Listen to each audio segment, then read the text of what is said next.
How's it going, guys? So for you who have been following my recent videos, you know that I recently did a pretty epic bike adventure from Chiang Mai to Mae Sai and then back. We did it in 2 days, 500 kilometers. Pretty epic. I'm still feeling kind of like I'm fatigued. We'll put it that way. Anyways, let's look on Strava at these rides. Just have a quick little look and do a little bit of analysis. So the first ride, Chiang Mai to Mae Sai, 258 kilometers, moving time almost 10 hours, elevation 1,396 meters. Big suffer score 193, training load is 317.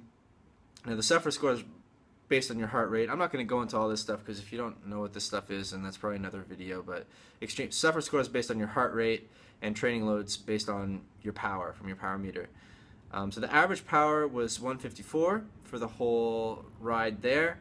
Average cadence, to me it seemed a little bit low, but I did kind of notice on this longer ride that it just sort of, I guess because we're not really pushing that many watts, we're only doing like 150 watts, and especially if I was drafting, because there were two of us, right? It was me and Gunnar, and when I was drafting in the back, I felt it just feels more comfortable for me to have a lower cadence. I don't know what it is. Maybe it's, I don't know. Post your comments down below if you have any idea why that is, but it just seems more comfortable for me to have a lower cadence when I'm drafting.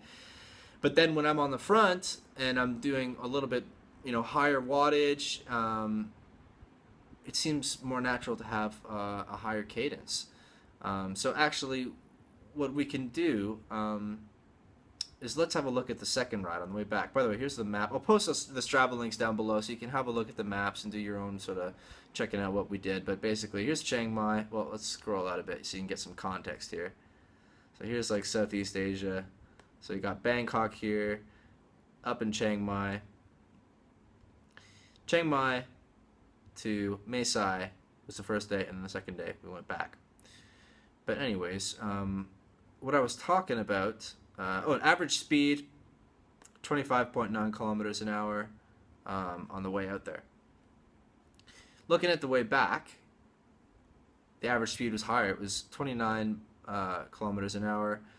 There was more descending on the way back, and I think that maybe because we knew that it was the second day, we could maybe go a little bit faster. But really, average speed doesn't really mean that much because wind conditions can vary, your elevation changes, stuff like that. So average speed is not really that important. If you look at the average power, it's basically the same for both days. So yeah, that's basically actually, or is it? It's a little bit, yeah, very slightly higher on the second day, but whatever. But what I wanted to say about let's go to the analysis.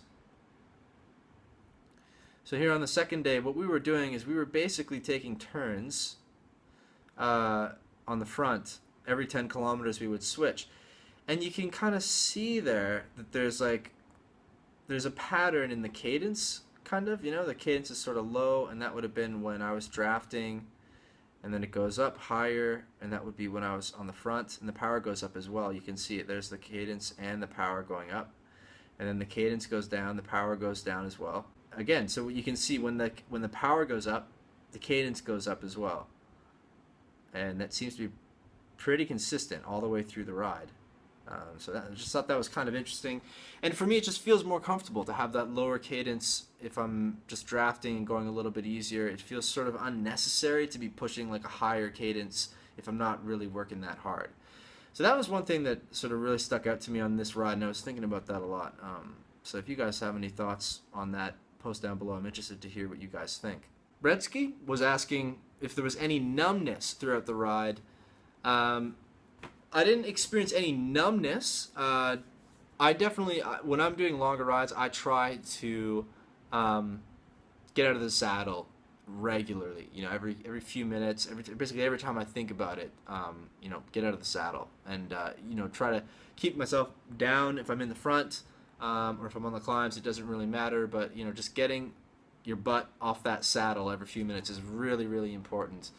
Because yeah, if you go for a long time sitting down on your bike, you're gonna start to feel pretty uncomfortable. It's pretty much inevitable that over a 250 kilometer ride, you're gonna feel some discomfort, down there. But honestly, it wasn't it wasn't too bad at all. Like just, I mean, probably way less than what one might think. It was not very uncomfortable. And I think it's because I get up regularly, get out of the saddle regularly. Another person was asking, ultra fit runner was asking. He said, I just started cycling. His hands are numb early in rides, and is that normal for beginners? It's not a good thing. You don't want to have numb hands when you're riding, especially like early in a ride. It's to me, the first thing that I think is, I want to ask, have you had a bike fit? Have you had a proper bike fit where you go in, they basically measure all your body parts, all your flexibility, put you on a bike. They spend a few hours with you just to get you in the most optimal position on the bike, so it's going to be comfortable, efficient, etc. Because if you're not in a good position on the bike, then you could be in a position so that you're putting too much weight on your hands, and then that could cause them to go numb. Even if you do have a good bike fit, some people can still tend, and I'm aware of this, like I try not to do this, but some people put too much weight on their hands. You want to try to think, even if you have the best bike fit, think about putting that weight, putting your body weight into the pedals. That's where you want the energy to be going, putting that weight into your pedals. There really shouldn't be that much weight on your hands. Your hands are basically just on the handlebars for steering, just for steering. You shouldn't be like holding your body weight on your hands. If you're in that kind of position, then it could definitely be something wrong with your bike fit. Or you could just psychologically, you just need to think about, if your bike fit is totally perfect, then there is some control that you have over that, putting that weight through your legs to prevent the numbness in your hands. The only other thing I could think of is if you're cycling in really cold weather and your hands are getting cold from that, but I don't think that's what you're talking about, but maybe it is. What about food? Yeah, we stopped probably every 2 to 3 hours. The longest stretch we would have gone without a food stop was probably 3 hours, and every time we stopped, we were just, I mean, you can watch the videos from yesterday and the day before, but yeah, we just ate, tried to eat as much as we could, tried to stay as hydrated as we possibly could, and I think we did a pretty good job of that. We didn't have any bonking and no severe dehydration or anything like that. Tried to stay out of the sun. We did use some sunscreen for sure, and we covered up with the arm covers and stuff like that. If you have any more questions, post them down below and I'll answer you guys in the comments. Thanks a lot for watching, guys, and I'll see you next video. Peace.